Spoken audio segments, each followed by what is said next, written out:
Welcome to the Dr. Broadway Podcast, the musical theater history podcast where a couple of doctors sit around and talk about Broadway. I'm your co-host, Dr. Kristin Stultz Pressley, joined as always by Dr. Tracey Brent-Chessum. Tracey, tell us what we're talking about. Today, we make a very big jump between The Lion King in 1997 and move to the Book of Mormon, which was in 2011. So this is our sixth show-specific episode of the Tonys on Tour in early 2025. Yeah, that's hard to imagine because I was thinking about this last night. We're halfway through. I mean, this is the exact midpoint of the Tonys on Tour series. Yeah. So we are churning out these episodes, but that does bring me to a note. I feel like we're having a lot of notes. So here's my note. We're halfway through the Tonys on Tour. There's about 21 more shows that are on tour that we would like to cover after this. So if you, dear listener, have any ideas on organization or packaging for those remaining shows, let us know. Send them to hello@drbroadway.com. If we use your idea, of course, you'll get a shout out. And maybe even, who knows? Who knows? So send us your ideas. We like alliteration. Obviously, Tonys on Tour worked very well. So if you can think of something alliterated, send that to us. Otherwise, we're going to have to do it ourselves. And who has time for that? So if you have an idea for packaging the remaining 21 shows that are on tour, let us know. That's my note. Do you have any notes for today? You know, strangely, I do not. All right. I usually have, 15, but we're good. We can jump right on into this because I'm excited to talk about the Book of Mormon, something that we don't usually get to talk about, especially when you're a professor. We don't get, especially when you're teaching history, as we all know, we never get to anything that's like been in the last 20 years. We're so busy trying to get to that point. So it's fun to talk about something that's actually happened in the last 20 years. Right. Contemporary. And actually, we're going to have a string of 4 or 5 more contemporary musicals. So it's just going to get newer and newer. Next week is Hamilton, and then we go on from there. I think Moulin Rouge, Cabrilla Akimbo, Parade. I might be forgetting one, but those are the ones that are upcoming. I think is on there. Oh, maybe. Yep. Maybe. Yep. I bet you're right. No, I think it's Dear Evan Hansen. Oh, it is. You're right. Yeah. So these are all going to be recent, which is different. Tracy's right. That's different for us. We tend to talk about things farther in the past. So here we go. Let's do it. Here we go. So the story of the Book of Mormon, though it is a 2011 musical, actually, the story gets started back in the early 90s, which is a real comfortable spot for Tracey and I. Like we said, we like to talk about things a little bit farther down the road. So let's start this story in the early 1990s when a couple of guys meet at the University of Colorado at Boulder. Those two guys, of course, were Matt and Trey, right? Matt and Trey. We're going to talk about Matt and Trey a lot as we go on through this story. So they meet in college and they immediately realize that they have very, very similar sensibilities. And so they become fast friends. I mean, almost inseparable kind of friends. And, early on in their relationship, they start collaborating on a class project for a film class, and they come up with what is called Alfred Packer the Musical. So let me tell you about Alfred Packer the Musical. It was a 3-minute deal they had to do for this class, and it was based, interestingly, it was based in 1873. There was this group of miners in Utah, of all things, that heard about new prospects in Colorado. And this guy, Alfred Packer, said, "Hey, I can lead you there. I'm your guy to lead you to Utah." And so his 5 fellow travelers go with him and end up dead or partially eaten. So this is the story. In 3 minutes, in a 3-minute film. As someone who, went to college in the 90s and was in, the budding film departments, these were the kinds of assignments we were given all the time. In 3 minutes, can you tell? Yeah. Yes, this is great. Exactly. So they're working on this 3-minute film, but after they tell whatever part of Alfred Packer's story that they're able to tell in 3 minutes, word gets around, and it's the kids at UC Boulder are pretty excited about it. And so Matt and Trey decide that they're going to raise $125,000 to film the full thing. So they raise $125,000 to film the full thing. Now, Trey Parker, who is, the Trey of Matt and Trey, Trey had grown up loving musicals. He'd seen all the movie musicals, just like you and I did, watched all those VHS tapes and worn them out of the classic musicals, and he loved them. Now, Matt Stone, his counterpart, didn't really know musicals. In fact, he said at one point that he's Jewish, and so his mother would constantly play Fiddler on the Roof. He's like, I know that one. That's right, 1965 Best Musical Award winner. So she would constantly play that album. He said, I think she thought I would be more Jewish if I knew that album.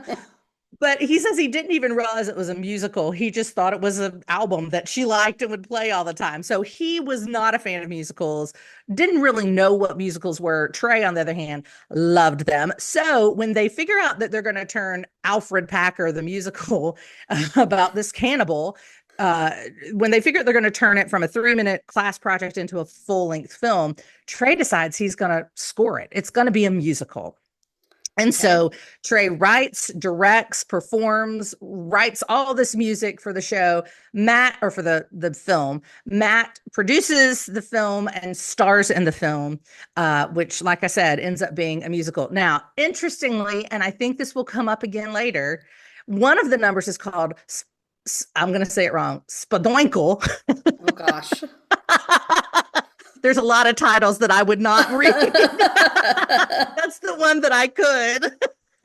But Spadoinkle is a send-up of Oh, What a Beautiful Morning from Oklahoma. Love it. Now, we might see some more spoofing happening with Matt and Trey as time goes by, but it shows up first in this very early project of theirs. Spadoinkle is a send-up of Rodgers and Hammerstein.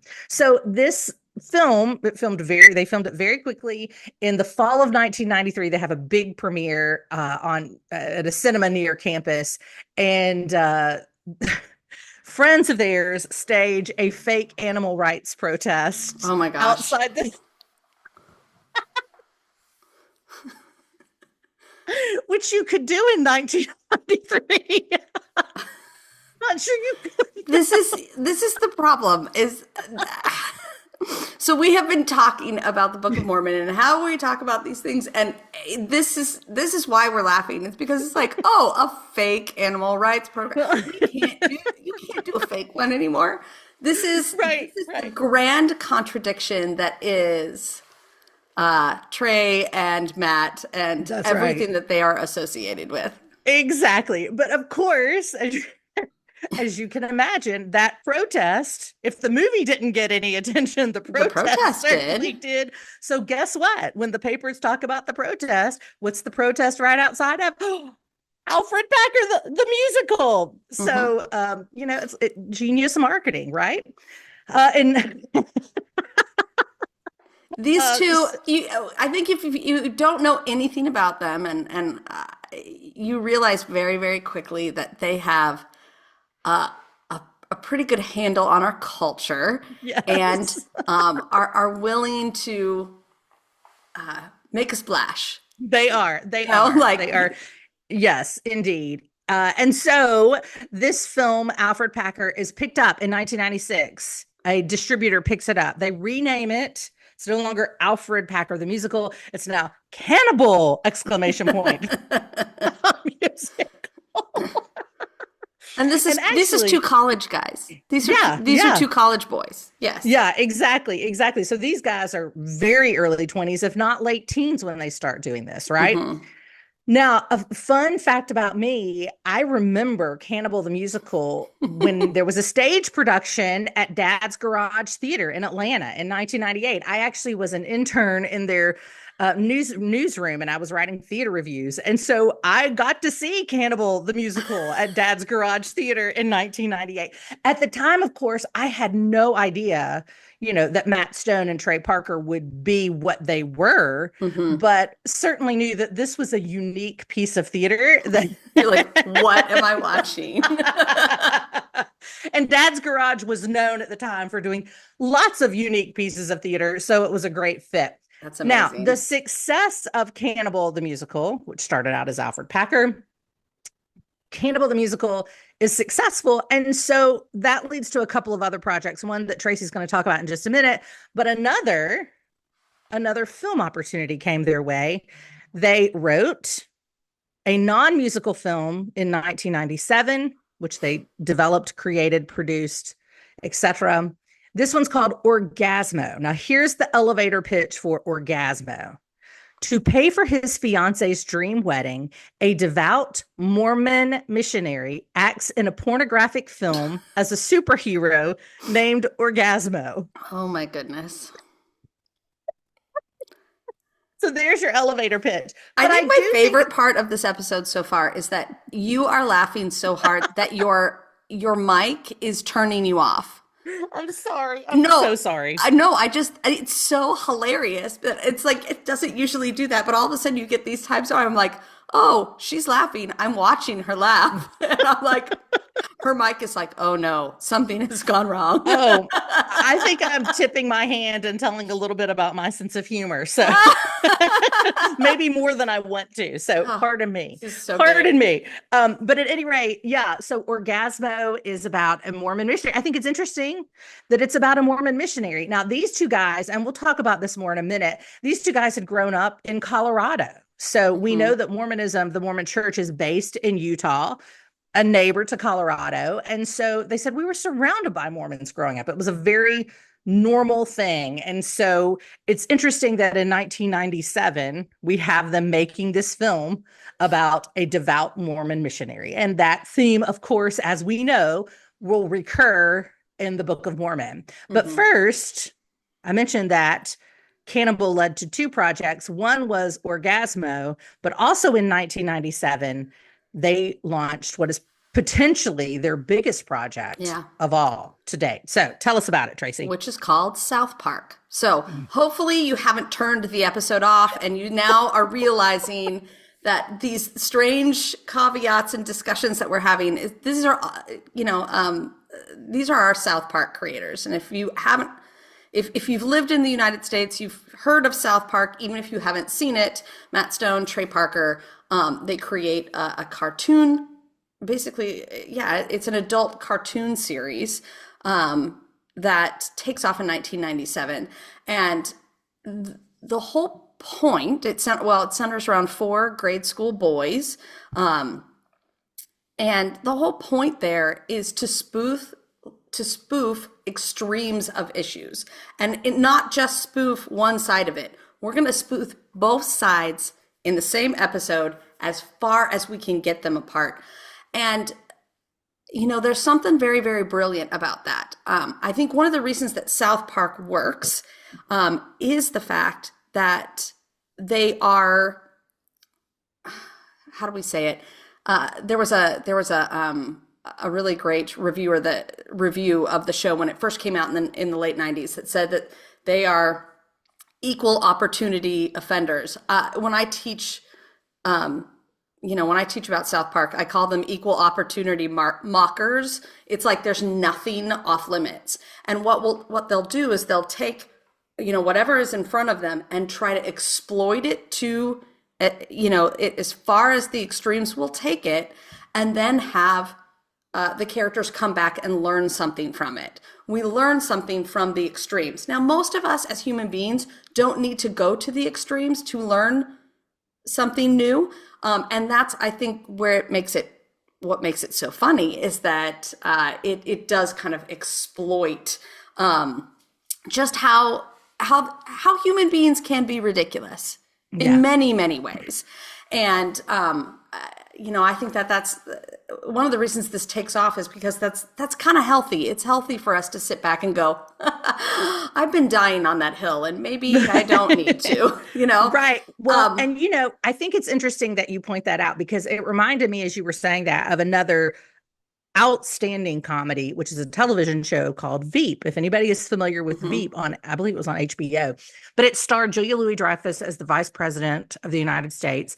And I remember seeing her in an interview. And again, I'm really tipping my hand about what I think is funny because I loved that show. And I remember her being interviewed and somebody asked her, is Selena Meyer, the name of her character, is she a Republican or Democrat? And she said, you'll never know. And that's intentional. We Yeah. want to be able to talk about both sides of issues. Hmm. And so, if we're all being offended equally, then nobody gets angry, right? Because they don't feel singled out, And right? I think that seems to be the primary idea behind what what these creators are trying to do.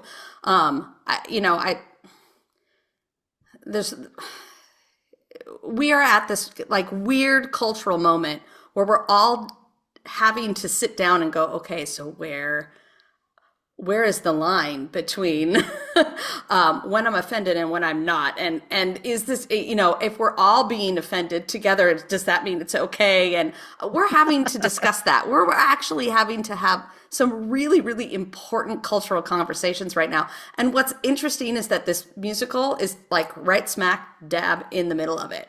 But what I love about what they do is, I said South Park, about 4 grade school boys. You'll recognize the name Cartman. They kill Kenny at the end of every episode. Like, this is something that, in my upbringing, like everybody it was just done in hushed tones. It was like, oh my gosh, have you seen this? Oh my gosh. And it was like, it was the forbidden in many ways. And so, and it was so funny. And it was because these are sweet. I mean, at their base, these kids are sweet, normal kids growing up in America. They really are. And they all have their own struggles and their own, group of problems, and they bring their own insecurities to it. But they're pretty sweet kids that have life thrown at them and have to figure out how to respond. And yeah, there's lots of tropes thrown in there. But at the end of every episode, they'd be like, you know what? I learned something today. Now that's kind of gone away in later episodes, but at the very beginning, it's like, I learned something very important today. And it would be like this really like hearty, wonderful thing about our society and how we should treat people, et cetera, and so on. And so they're really trying to do this. They're trying to shock you into realizing that a good portion of what we do as human beings is ridiculous. And perhaps we need to not take ourselves so seriously. And I love that about it. I mean, so South Park actually wins the Peabody Award in 2006 for stringent social commentary and making it their undeniably fearless lampooning of all that is self-important and hypocritical in American life. Like that's what they're winning this for.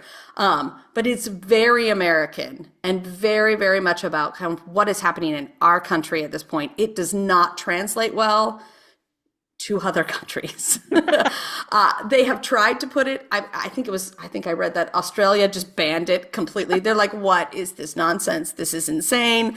And it's because it doesn't work. Like it's very, very like American specific. And sometimes we need this as I think all countries need this. They need those moments where someone comes in and goes, you're getting a little self-important, friends. Let's remind you how ridiculous you are. And so that's the point. I mean, there's like a critical idea behind this.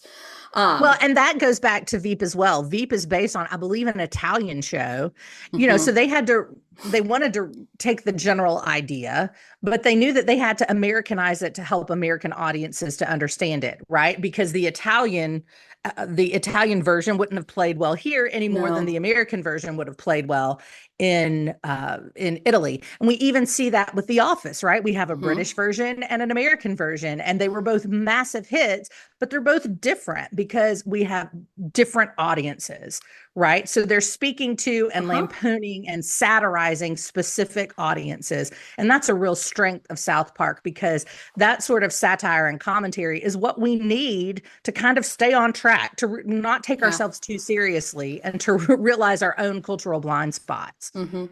So in 2003, South Park does a long form episode. I think it's called All About Mormons. And it literally is an entire episode that just kind of goes through and looks at Joseph Smith and the creation creation might not be the right word for it, but the development of this new American religion, and they put their own spin on it. It is not a historical reenactment. Kristin's dying laughing again. It is not historical. I'm trying not to. But anyway, so basically it's like, okay, so we have these two guys who, have this kind of cultural way of working. It's actually really hitting massively at the right moment.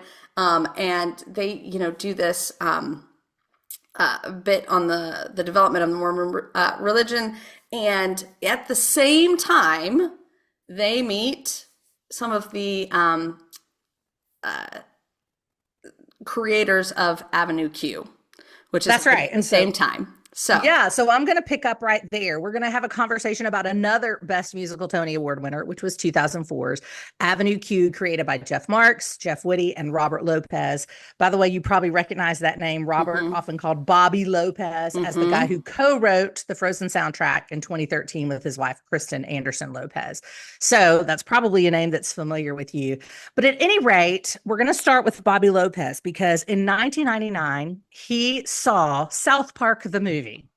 Yes. Obviously, South Park had reached such a level that they said, you know what? We've done Cannibal, we've done Orgasmo. Let's do South Park, the movie.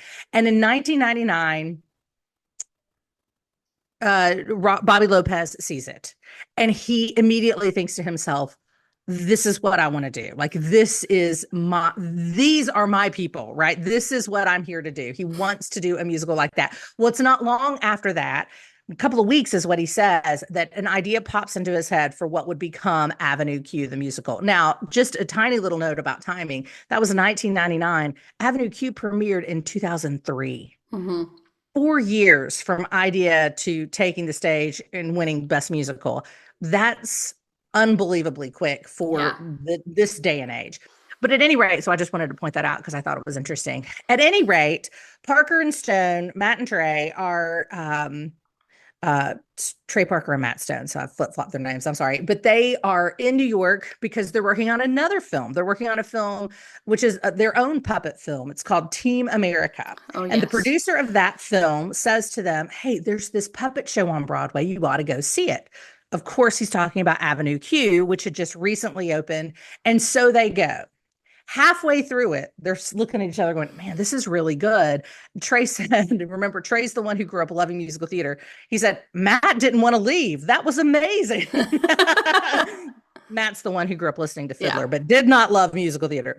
So they're cut from the same cloth, It's 100%. Perfect sense. And you understand why Bobby Lopez, why they are cut from the same cloth, because Bobby Lopez was directly inspired by South Park. So anyway, so they're talking at intermission and they're like, this is really good. I can't believe, Matt doesn't want to leave halfway through. So then they start flipping through the playbill, as you do, right? When you begin to engage with the show, you're like, well, now wait a minute. What else do I need to know about this show? And they realize, to their shock, that they're thanked in the playbill.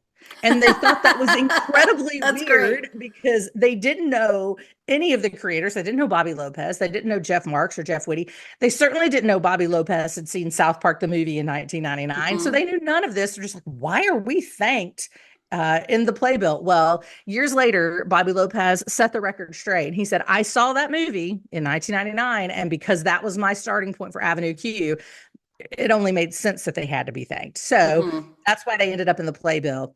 But because it was early in the Avenue Q run, they had just opened. So the creators were still there every night. They were still around tweaking. I mean, not making big changes, but, just there to see how audiences were receiving and everything.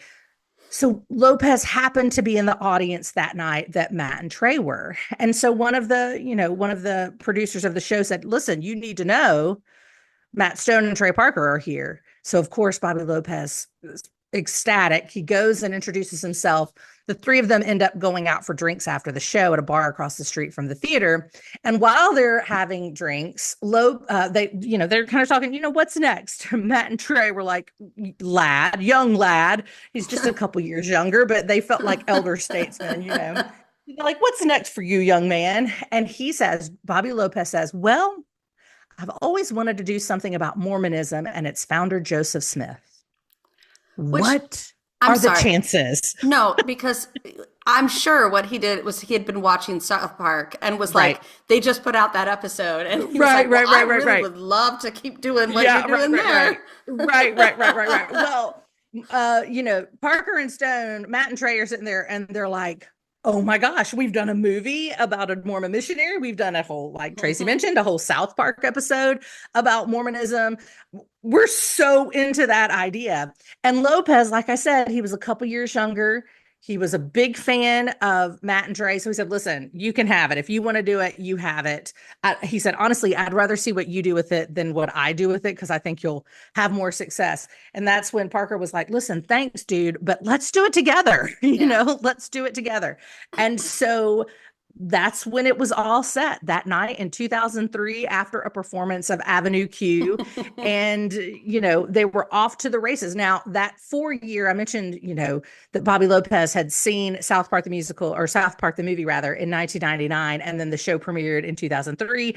It was not that quick to put together the Book of Mormon. It was actually 8 years between that conversation and when the show premiered on Broadway. But nevertheless, that's where the idea began. And I think it's a really important note to say at this point that the longer development actually allows the Book of Mormon to still be popular today. If you look at Avenue Q, Avenue Q had to come to Broadway that quick because it was so time specific. If you've seen Avenue Q, I mean, everything was, early 2001, 2002, like these specific moments that we all knew. And then when you got away from it, all of a sudden the lines didn't hit anymore because either people would forget about what happened, or it just wasn't funny anymore, or it was like, we're done with that moment. It was so, it was just, I remember seeing Avenue Q, oh gosh, like 2 or 3 years after it won the Tony. So it was maybe 2007. And they were having to change lines. Like they were having to rewrite so many of the things because people just aren't going to remember. So I think that a little bit more development, a little bit longer development, a little bit more thought put into it makes sure that something like this can stay relevant. Kudos to them for actually taking the time to do that. If you watch early South Park, there are lots of things that don't land anymore because we're just so far away from them. Right. It's so specific on that moment. And, you really have to do a lot of thinking about like, okay, so what are we exploiting? And is this going to be around next year as well as in 10 years? Because you can't have a musical that you just, I'm just going to put it out there and then it's, we've got a Spider-Man issue. It's like, we can't tour anymore. We can't do anything because nobody understands it anymore. So, And speaking of nobody understands it anymore, her Spider-Man reference is in reference to Spider-Man the musical, directed by Julie Taymor, who was the director of The Lion King, which was the subject of our last episode. Yep. And that show was in previews for, was it 3 years? It was a lot. It was outlandish and millions and millions and millions of dollars, which maybe we'll talk about that sometime, or maybe another podcast will. It was so circus element, to it that it couldn't tour. It can't tour around the country because there's too many special effects. So that's what I was meaning by that. Yeah. We'll have to talk about Spider-Man at some point because oh my goodness. Yeah. So, now that you mentioned that and hearing you talk about that, I think that's a great point. And I do remember, it's been a while since I've heard it, but I seem to remember hearing Bobby Lopez say his first idea was to do a television show, which would make sense because he was inspired by Matt and Trey, who were better known. Certainly he had seen it in a movie, but they were better known for TV. So his first idea for Avenue Q was for it to be a television show, which would have a shorter shelf life.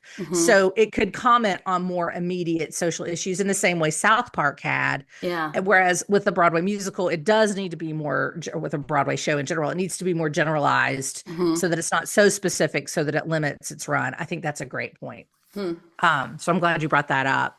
At any rate, they spend the next 8 years prepping. They do a ton of research. They spend a lot of time really digging into Mormonism and what, the beliefs are and the practices are. And they craft this musical that premieres on Broadway in March of 2011. It premieres at the Eugene O'Neill Theater. And I think, of course, they were all holding their breath, wondering how is this going to hit? But luckily for them, it hit just right in 2011. Yeah. It won the Best Musical Tony Award, obviously, but it also won 8 other Tony Awards and the Grammy for Best Musical Theater Album. And to this day, it's the 11th longest running musical in Broadway history. It's got more than 5,100 performances accrued. It's just about to pass Beauty and the Beast. So it ought to crack the top 10 list for longest running Broadway musicals, I would say in the next year, if not sooner. It's just a couple hundred performances behind number 10 currently, which is Beauty and the Beast. So there you have, in very broad strokes, the development of the Book of Mormon, who did it, where it came from, why they did it. And now Tracey's going to spend some time really contextualizing all of those pieces for us, because I think this is one where context is really essential. So Tracey, take it away. I'm going to try to contextualize it.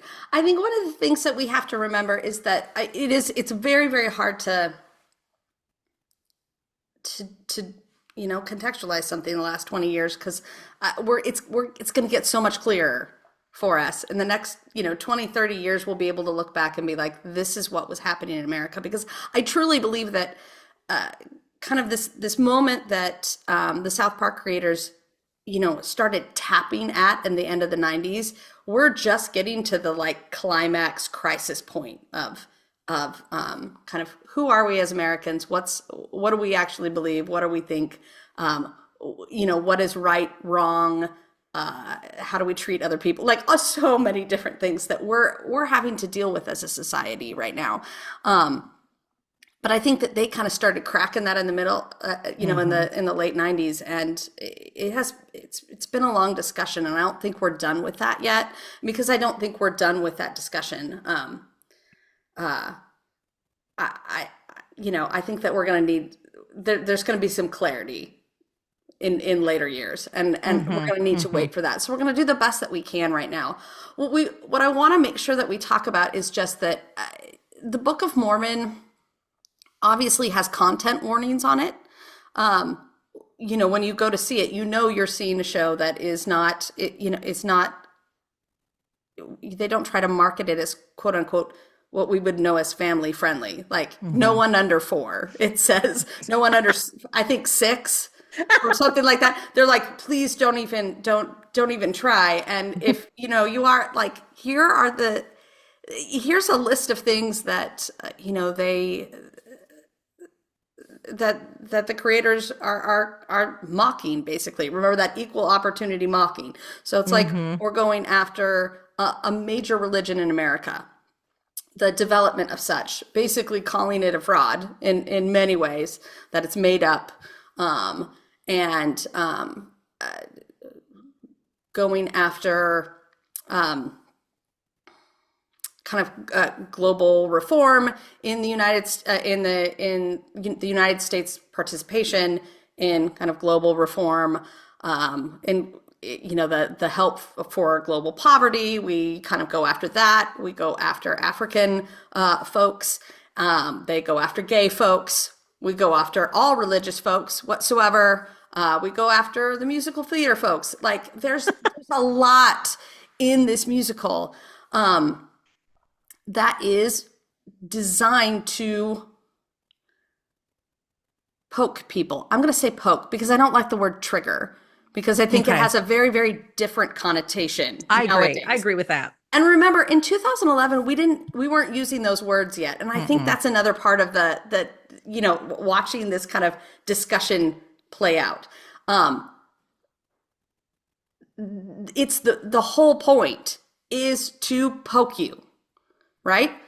So right. we are talking about huge issues that normally people would sometimes think that polite conversation would stay away from. Let's just talk about the depiction of Mormonism in the show. So one of the reasons it works is because they put these Mormon missionaries and kind of set them up like they do the young boys in South Park. They're sweet, sweet kids. They are sweet kids who have a heart for people and for their families and want to do good things that are right, and you want to like go for them. And then you're like, oh my gosh, these people are following a religion that's been made up, that's been, and they just kind of go after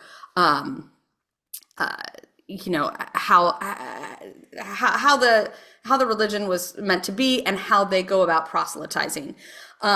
If you look at that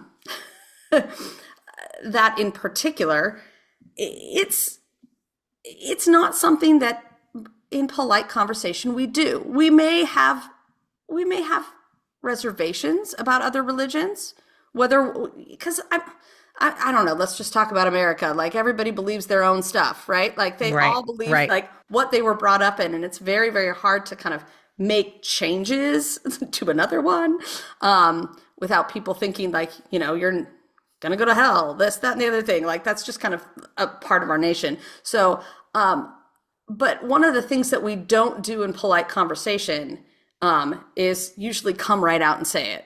Like, this was made up.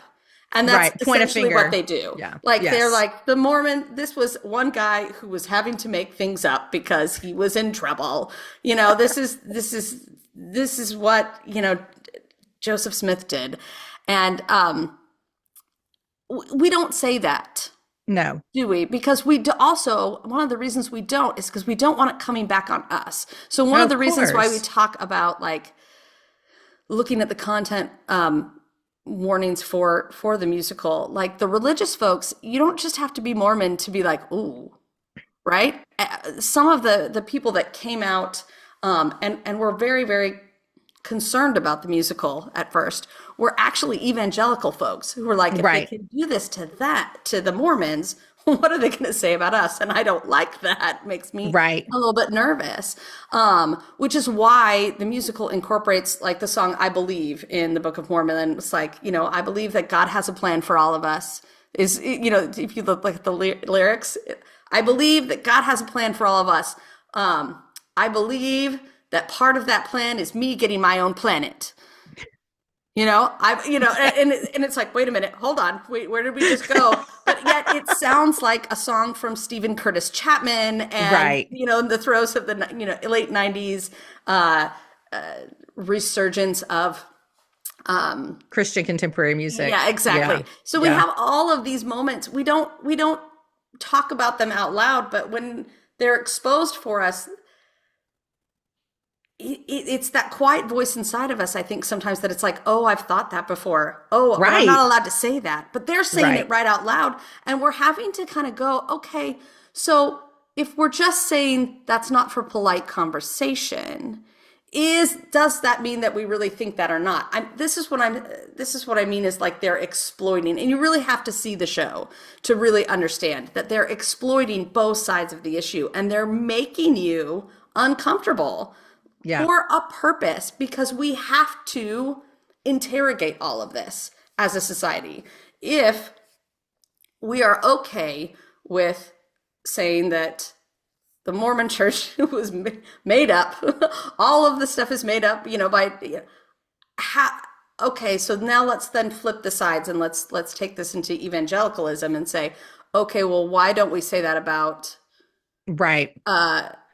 Jesus and this, that, I mean, it's just looking at both sides of it and going, okay, are we being consistent here? And I really think that if I had to boil down what Matt and Trey do, it's, are you consistent? Like that would be that question. Are you being consistent?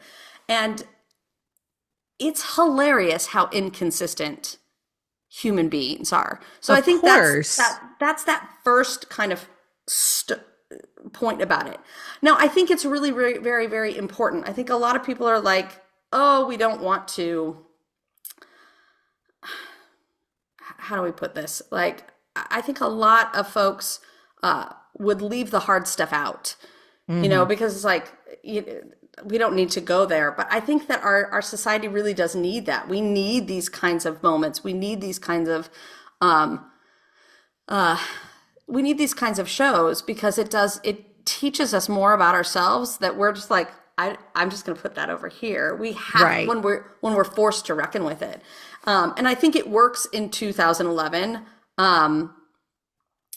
for a variety of reasons. Some of them being, that we're just starting to see kind of the widespread use of the internet.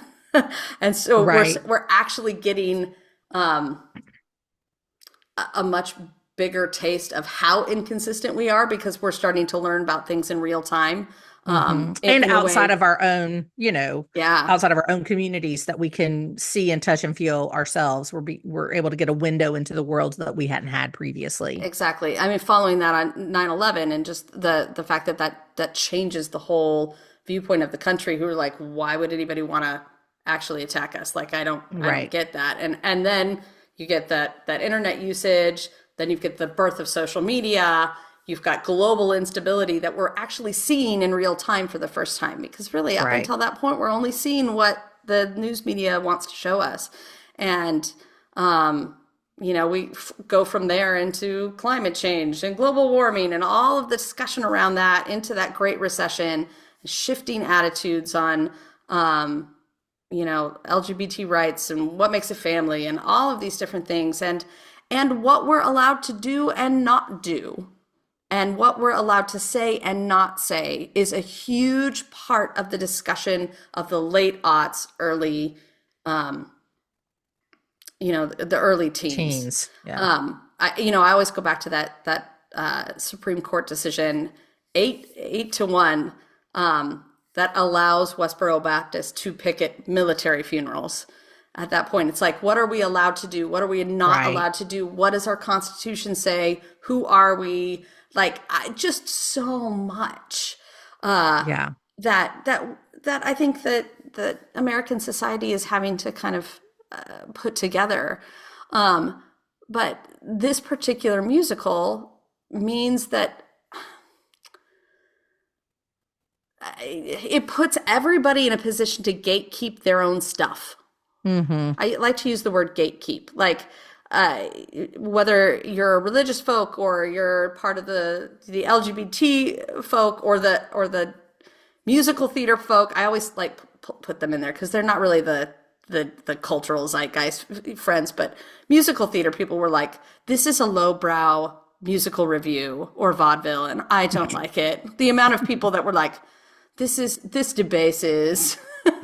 When it came out, and I was like, no, it doesn't. You forget your own history, Well, what's so interesting is that it was written, they were trying to capture that old musical form. Like, they wanted to do a very traditional Oklahoma style musical. And in fact, that's what they accomplish. And they actually write a number of songs. I mentioned that movie, or I'm sorry, that song, I think it was Splodwinkle, which is just fun to say, by the way. Splodwinkle from Cannibal the Musical, or what started out as Alfred Packer the Musical, but that was written in the form of Rodgers and Hammerstein's Oh, What a Beautiful Morning. Well, so we see them emulating these different styles in Book of Mormon again and again and again, but really they wanted to tell an old style music. They wanted to use an old style musical form to tell this very new, as you're pointing out, Tracey, sort of story. Like, it's this juxtaposition of this old form, old meaning, 7 decades at that point, with this brand new cultural zeitgeist with all these changing things. It's a real juxtaposition that they've got going on, telling this incredibly contemporary story, or incredibly contemporary sensibility in a very, not very old, but old-ish form of musical theater. And I think, and it has value. Like, the juxtaposition is what makes it work, right? Right. Because if what you're doing is you're bringing somebody to a musical and you're putting everybody in a position when they sit down to watch it to gatekeep, Yeah. Oh, you can't go there because that's a little close to my heart, but I'll laugh Right. at this. And Right. I think that's the beauty of it, is like we all find something to laugh at, and then there's always a moment where we go, oh, Yeah. Right. I'm not laughing at that. wait a minute, hold on. Am I allowed to laugh at that? And it's Right. like, am I allowed to laugh at myself? Am I allowed to, like, I mean, if you think about it, the Mormon church had the best response to this musical. Yeah, they did. Their response to it was to take out an ad in every single program where the show runs. And it says, you've seen the musical, now read the book. Yeah. Yeah. Brilliant. But it's Brilliant. a brilliant response. They didn't go and they didn't, say these people They didn't sue them. They didn't sue them. send They a didn't cease go and after them. desist. Yeah. And Yeah. they didn't, like say none of the people can go see this. And they're like, look, let's live in the liminal space here. Let's Yes. deal with this ambiguity. But oftentimes, I think that the strength of this musical is the fact that we laugh at our own inconsistencies and our own things, and then we go, oh, am I allowed to laugh at that? Right. Am I not? And I think that is it's a powerful moment. And I think it probably has to stay that way for this musical to work. In 2020, there was a conversation between, from what I understand, the performers on Broadway and the performers in the touring productions, that went back to Bobby Lopez and to Trey and Matt, and Matt we're and just Trey, like, yeah. Matt and Trey, and just kind of said, the world is changing. Are we gonna, like, don't Yeah. you think that Help we us. should don't you think we should make some changes here? And they do. They sit down, and in 2020 they make some changes to the musicals that try to remind people that especially when it comes to the depiction of Africans, that these are that kind of that this is a community, that these are not just individual people who are, quote, dumb or whatever Right. it is, or unintelligent, or are not, they don't have our sensibilities, whatever it is, trying to kind of put the focus back on them as a community as well, and how community sometimes allows us to act irrationally. Yeah. So they're trying to do that. I've had a lot of students who have actually been in the touring productions, and they say that it's still very awkward. It's still very awkward for the audience. It's even more awkward for them doing it I'm on sure. stage. Yeah. And I kind of am like, that's the point, isn't it? Yes. Yes. I don't like this idea of being like, okay, I'm just going to cut something off at the knees. Right. When Book of Mormon first came out, like the first listen to it, I didn't see it first. I listened to it on CD, and I was with a lot of other musical theater people, and there was one person who was listening with us who was like, turn this off right now, because my parents taught me that you don't go after other people's religion. And she was absolutely offended by listening. She's like, I can't listen to this. This is not how, like, my sense of self, Decorum. Yeah. I just can't do it. Right. There are, it's not just the religious thing.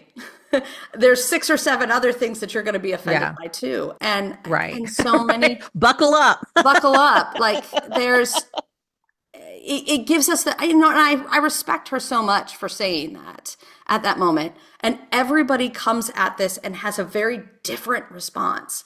But that response, I think, is that it shows us, if we actually will allow ourselves to experience the whole thing, is that everybody has something to keep. And we don't really want to reconcile that or figure it out until after the moment has passed. Right. Another part of, I think, the fun part of Book of Mormon is that we're all sitting there together. And if you've never seen it, it is a ride, y'all. Like everybody else is on there with you because you're all doing the same thing. Am I allowed to laugh at that? Oh my goodness, is this happening? Like, what is the person next to me doing? If I laugh out loud, are they going to like hit me? I'm not sure. Like, that's the point, right? And what does it say about me if I laugh at that and nobody else laughs at it? and it's like, and if I'm offended, like, why isn't this person offended next to me? Oh no, Right. like, I mean, it's doing that. But if you look around, there are very few people who are going to gatekeep in the moment of the experience itself. I've not seen a lot of people. I've seen people get up and leave out of Hamilton.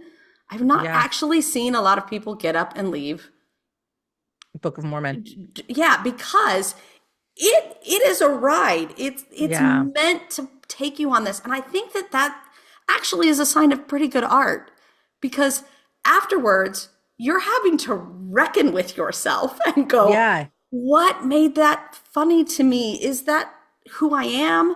Yeah, and you got to think through it. You know, because everybody has something.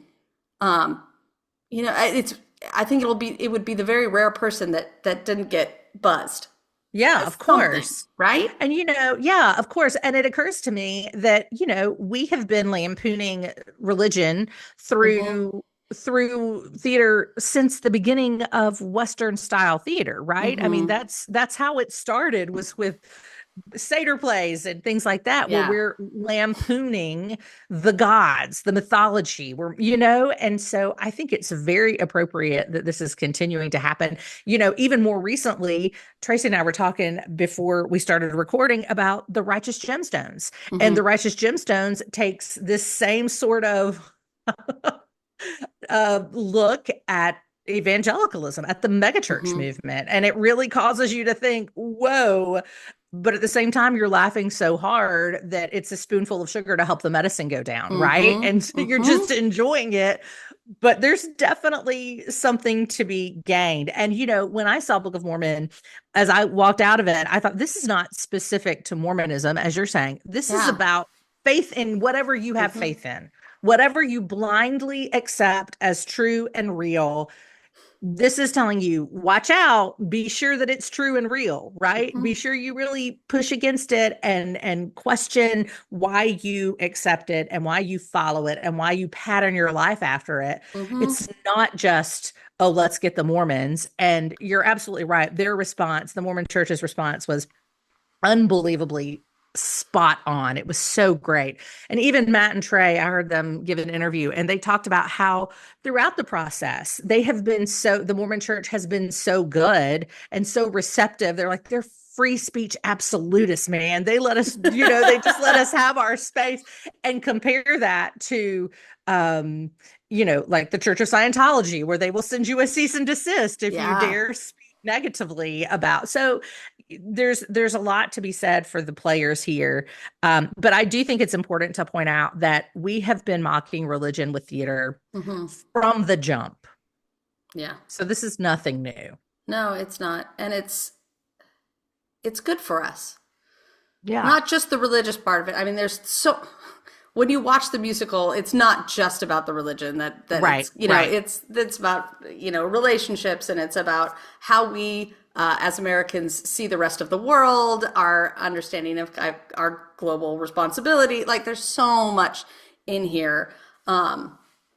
It's good for us to have to reckon with it, because so often we do like to package things. I mean, if there's nothing else that I'm learning right now, like living in the midst of history, is that we like to, they call it spin, right? We like to package things in whatever way feels good to us, works for us, whether that is wholly accurate or not. Yeah. I think on all sides we do this, and we have to be better thinkers than that. And I think that's what Trey and Matt have made a career out of, and have given quite a bit to the United States on. Like, I mean, they are, they kind of seem as like those figures that are like, whatever, they're just cartoonists. And I'm like, these are pretty sage cultural genius. Like genius, right. these are guys that have their finger on the pulse, and they know that we can't continue to create policy, lifestyle. We can't continue to create this kind of American experience based on all of these inconsistencies, because we're making a house out of matchsticks at that point. Yeah. And so we need to remember, we need to be reminded that we're doing this on matchsticks right now. Where is our foundation? And, I think this musical does that. Is it easy? No. Because it makes you reckon with yourself. But for me, that's great art. Yeah. Yeah. So, I think that's a great point. I think that's a great note to end on. Yeah. Anything else you want to say about this one? Go see it. I think everybody should have to see it at some point. I really, really do. Because I think a lot of people hear things from others and don't have kind of context for the show. And when they understand what the show is trying to do, it's like, oh, there's a reason that this this is going to outlast a lot of other shows. So go see it, experience it for yourself, be bold, and put yourself through the roller coaster, and the ambiguity. Hug the person next to you when it's over and say, I'm glad we made it. Yeah. And then talk about it all the way home. Yep. Hey, that's a great pin on the end of that.